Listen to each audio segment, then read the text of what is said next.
সাবেক তিনবারের প্রধানমন্ত্রী আপসহীন দেশনেত্রী বেগম খালেদা জিয়ার যে মৃত্যু, আমি মনে করি শুধু বগুড়া নয়, এইটি পুরো বাংলাদেশের একটি বড় ক্ষতি।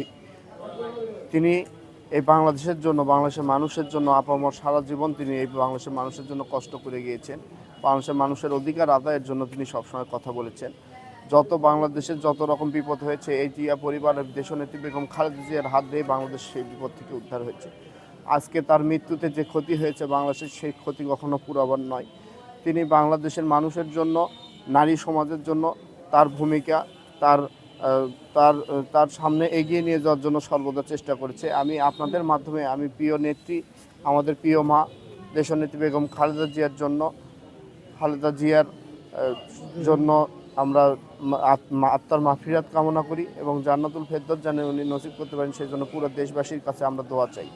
আপনারা জানেন আজকে আমাদের প্রিয় নেত্রী দেশনেত্রী বেগম খালেদা জিয়া ইন্তেকাল করেছেন। আজকে বাংলাদেশের গণতন্ত্র রক্ষার জন্য দেশনেত্রী বেগম খালেদা জিয়া বরাবরই হুঙ্কার দিয়ে উঠেছিলেন। তার রেখে যাওয়া যেসব কথা বাংলাদেশের গণতন্ত্রের জন্য, রক্ষার জন্য কাজে দিয়েছে, আমরা সেসব কথা, তাদের দেশনেত্রী বেগম খালেদা জিয়া রেখে যাওয়া কথাগুলো এবং তার আদর্শকে বুকে ধারণ করেই আমরা যারা জিয়ার সৈনিক রয়েছি তারা যেন বাংলাদেশে রাজনীতি করতে পারি এবং দেশনেত্রী বেগম খালেদা জিয়ার যে আদর্শকে বুকে ধারণ করে বাংলাদেশের মানুষ তথা জিয়া পরিবার আজকে যখনই দেশনেত্রী বেগম খালেদা জিয়ার কথা মনে করবে, ইনশাল্লাহ আগামীতে আমরা মনে করি গণতন্ত্র যখনই বিপদের মুখে পড়বে, দেশনেত্রী বেগম খালেদা জিয়ার কথা মনে করবে। কারণ দেশনেত্রী বেগম খালেদা জিয়াই মানেই গণতন্ত্র, দেশনেত্রী বেগম খালেদা জিয়ার কথা মানেই বাংলাদেশ যে হুমকির মুখে পড়েছিল, দেশনেত্রী বেগম খালেদা জিয়ার কথা মুখে রেখেই আমরা যেন আগামী দিনে পথ চলতে পারি। দেখেন ম্যাডাম, শুধু বগুড়া ভালোবাসতো, আমাদেরকে ভালোবাসতো, আমরা সবসময় তার উপরে স্নেহ ভালোবাসা পাইছি। সকল সময় যে দুঃসময়ে তার যে নেতাকর্মীদের ভালোবাসা আছে, আর আঘাতে যারা জর্জরিত ছিল যে সব নেতাকর্মীরা তাদের পাশে সব সময় ছিলেন। কখনো নেতাকর্মীদেরকে, জনগণকে, শুধু বগুড়া নয় সারা বাংলাদেশের প্রত্যেকটি জনগণকে তার নিজের মনে করতেন, দেশকে ভালোবাসতেন, দেশের মাটিতেই মরছেন, বলছেন আমি এই দেশের মাটিতেই থাকবো, এই দেশেতেই মরছেন, বলার কিছু নেই। ওনার কাছে ভিন্ন কোনো মানুষ বাংলাদেশে ছিল এটা ভাবতো না। আপনারা সাংবাদিক কর্মীরা সবসময় দেখেছেন উনি সবসময় বলতেন, কোনো দল মতের বিপক্ষে কখনো কথা বলে নাই। সবসময় সবাইকে, এদেশের একজন মা হিসাবে উনি সবাইকে বুকে আলগে রেখেছিলেন, দেশটাকে আলগে রেখেছিলেন। আজকে সেই মা আমাদের থেকে চলে গেছেন, আল্লাহ তাকে বেঁচে নসিব করুক।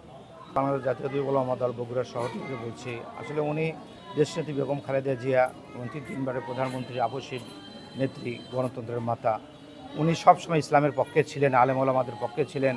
ওনার কাছে যখনই আলেম ওলামারা কোনো দাবি নিয়ে যেতেন উনি ফিরাতেন না। উনি আলেম ওলামাদেরকে, ইসলামকে অনেক ভালোবাসছেন। আল্লাহ তাআলা ওনাকে দুনিয়ার থেকে নিয়ে গেছেন। ওনার জন্য আমরা আলেম ওলামা, বগুড়া শহর যে ওলামা کرام আছে, আমরা অনেক ব্যথিত, অনেক দুঃখিত। আমরা আমাদের মাদ্রাসাগুলোতে, ইতিমখানাতে আমরা কোরআন শরীফ খতমের জন্য লাগাই দিচ্ছি। বিএনপি অফিসে আমাদের ছাত্ররা কোরআন শরীফ খতম করতেছে। সমস্ত মসজিদে আমরা বলে দিচ্ছি দোয়া করার জন্য।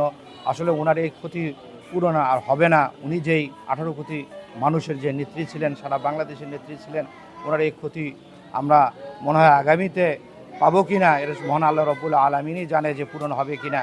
এই জন্য আমাদের দেশনায়ক তারেক রহমান, বিএনপির ভারপ্রাপ্ত চেয়ারম্যান, যেহেতু উনি এখন বাংলাদেশ 18 কোটি মানুষের এরকম হাল ধরেছেন, আমরা আগামীতে দোয়া করি আল্লাহ রব্বুল আলামিন যেন ওনাকে, ওনার বাবা, ওনার মায়ের, ওনার যেই ভাই দুনিয়ার থেকে বিদায় হয়ে গেছে, ওনার যেই কষ্ট পেয়েছেন ছোট পরিবারকে যেন আল্লাহ রব্বুল আলামিন এরকমভাবে জান্নাতুল ফেরদৌস নসিব করেন। এই জন্য আল্লাহ তাআলার কাছে দোয়া করি ইনশাআল্লাহ। আমরা ক্লান্ত হৃদয়, আমরা শোকে আচ্ছন্ন, আমরা কি ভাষায় কথা বলবো আজকে জানি না। আমরা বগুড়াবাসী সহ গোটা বাংলাদেশে আমরা অভিভাবক শূন্য। আজকে খালেদা জিয়া বগুড়াবাসীরও অভিভাবক ছিলেন। আপনারা জানেন আমরা খালেদা জিয়া যেভাবে আমাদের পরিচালনা করেছেন আমরা সেভাবেই পরিচালিত হয়েছি। আমরা নারীরা খালেদা জিয়ার কাছে সম্মান পেয়েছি। খালেদা জিয়া বাংলাদেশের নারীদের জন্য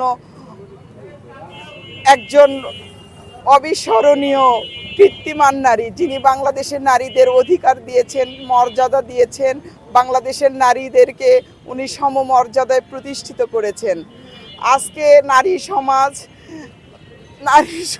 আজকে বাংলাদেশে কি বলবো ভাই, আসলে ভাষা নেই। অনুভূতিটা আসলে প্রকাশ করার মতো না। উনি শুধু জাতীয়তাবাদী দলের অভিভাবকই ছিলেন না, উনি পুরো বাংলাদেশটাকেই ভালোবাসতেন। আর দেশের, আপনি জানেন, একটা সংকটকাল চলতেছে এখন, এই মুহূর্তে তাকে খুব প্রয়োজন ছিল দেশের রাজনীতির স্বার্থে, দেশের মানুষের স্বার্থে। এ ক্ষতি আমরা পূরণ করতে পারবো না। তিনি আমাদের পারিবারিক অভিভাবকের বাইরে তিনি আমাদের রাজনৈতিক অভিভাবক ছিলেন। বিভিন্ন জেল জুলুম সমস্ত কিছু সময় তিনি আমাদের খোঁজ খবর নিতেন, আমাদের আইনি সহায়তা দিয়েছেন, আমাদেরকে বিভিন্ন সময় জেল জুলুম যারা খেটেছে তাদেরকে ডেকেছেন, সান্ত্বনা দিয়েছেন। তার জীবনটা ছিল আসলে সংগ্রামময়। উনি একজন, যখন নববধূ ছিলেন তখন 65 পাক ভারত যুদ্ধে কিন্তু শহীদ প্রেসিডেন্ট জিয়াউর রহমান যুদ্ধে গিয়েছিলেন। ঠিক তদ্রূপ 71 সালে শহীদ প্রেসিডেন্ট জিয়াউর রহমান 9 মাস পরিবার ছাড়া যুদ্ধ করেছিলেন। তারপরে তিনি শহীদ প্রেসিডেন্ট জিয়াউর রহমানের মৃত্যুর পরে দলটাকে কিন্তু তিনি হাল ধরেছিলেন। তার জীবনটা আসলে এই দেশের জন্য, দেশের মানুষের জন্য উৎসর্গ করেছেন। এ ক্ষতি কোনোদিন আসলে পূরণ হবে না। আমাদের ভিতরের পরিস্থিতি আসলে বলার মতো ভাষা আমাদের নেই আর। ধন্যবাদ।